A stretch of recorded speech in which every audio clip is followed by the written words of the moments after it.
Good afternoon, ladies and gentlemen. This is Marduk the Gamer, and you're watching Space Engineers Road to 10,000 Hours, Episode 17. We got a lot to do on this wonderful Monday, so I don't have a static intro like I normally do. Today, we're going to start our big mission. Our big mission to get out of the nomad phase and have like a full-scale garage. I want 10,000 steel plates. 10,000, which, as you can see from the screen, that's a lot of iron. And the only way I'm going to get that iron is basically by chewing up all of the boulders around here. Because right now, I've limited myself to hand mining the iron boulders. But if I'm going to be doing all that, I need some place to put the plates. And because I'm going to need the mobile refinery to hold the iron and smelt the iron, it can't hold all the plates. So how do I solve this? I make a trailer. I make a trailer. I'm going to stick a whole bunch of cargoes on it. Now, because it's going to be, even though it's going to be attached to the mobile refinery, it's going to need its own remote control, radio, batteries. I need the batteries so that the object doesn't disappear. And then I need the remote control so that I can actually connect it to the mobile refinery. Because I could try to slowly adjust the mobile refinery and hook it up to the trailer, but that's way more difficult than moving a small trailer. The size differences. But here I am. This is what killing off a boulder looks like. I've gotten all of the main iron, and right now I'm just digging through the dirt because the boulder sphere actually goes into the sort of ground. And so I'm just digging out that ground and then throwing out the rocks and just getting the iron. And it's kind of I wouldn't say obnoxious, but it's a bit of a ridiculous thing. I kind of wish the boulders didn't put the iron, through the ground plane. You know what I'm saying? Through the planet. I wish it just kept it on top. Because you see, there's all this extra stone crap that's sitting on the side. I'm just like, I wish it would spawn so that that stone crap was buried underneath and then the iron was sitting on top. And it could make this whole process a lot easier. But easier is not always better. All right, one boulder down. Let's pack it up and get to the next one.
and the mobile refiner is now chock full of iron that is being melted into ingots. While that's going on, I'm going to go ahead and lay down our little trailer here. And throughout the process of building the trailer, I run out of iron or I run out of components. So I go ahead and make more mining trips over to the boulder, which is just behind the refinery. And I'll even head over to the trade station, and pick up some silicon to finish up displays and computer components. Now, the design of the trailer, I'm basically doing a replication, almost an exact copy of what I did for the mobile refinery, except it's a little bit smaller. I do it this way because I'm worried that if I build anything lower to the ground or higher to the ground, it's going to be unmanageable and unwieldy. But if I build it with the same frame at the same height, once it's connected, it'll drive fairly close to how the mobile refinery drives. Now, admission, I know how a trailer works. I've never actually driven anything with a trailer. The biggest thing I've driven is like a 15-person passenger van, which I did as I was a manager for the soccer team back in college. So I had to go take a test with like I can't remember if it was the town sheriff or if it was the school. I think it was. Yeah, because it had to be like a state license. So I had to go do that. And it was just like a basic driving test, but with something really huge. And I passed with flying colors. I don't think anybody failed on that day, but I'm sure somebody failed at some point. So I'm gonna go ahead and just play the clips of me building the trailer, and once I get to the point of where I need to connect this to the mobile refinery, that's when I'll come back.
All right, with the third set of wheels done, the trailer is pretty much ready to connect. I had to catch it there because I didn't have the wheels in park.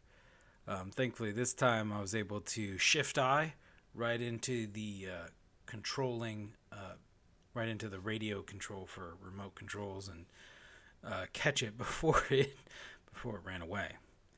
And now I'm getting ready to essentially build build my hitch. Now, in the previous clips, you might have seen that there was what looked like a little bit of a rotor hanging off the back of the mobile refinery.